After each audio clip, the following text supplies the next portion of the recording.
এক সাপ আর চিলের বন্ধুত্ব। একটা ঘন জঙ্গলের ধারে ছিল একটা পুরনো বটগাছ। সেই গাছের শিকড়ের ভেতর থাকত একটি সবুজ সাপ, নাম তার নীলু। আর গাছের ডালে বাস করত এক চিল, তার নাম রুদ্র।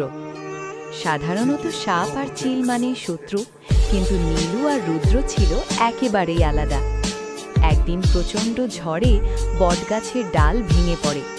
রুদ্রের ডানা আহত হয়, উড়তে পারে না। তখন সবাই ভয়ে দূরে সরে যায়, কিন্তু নীলু এগিয়ে আসে।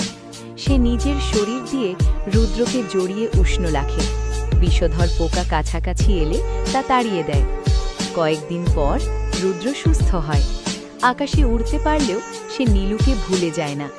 এরপর থেকে জঙ্গল থেকে খাবার এনে নীলুর পাশে ফেলে যায়। শত্রু এলে ওপর থেকে সতর্ক করে। ধীরে ধীরে জঙ্গল বুঝে যায় বন্ধুত্বের সামনে শত্রুতার কোনো জায়গা নেই। আর সেই বটগাছ আজও দাঁড়িয়ে আছে, সাক্ষী হয়ে এক সাপ আর এক চিলের অসম্ভব সুন্দর বন্ধুত্বের।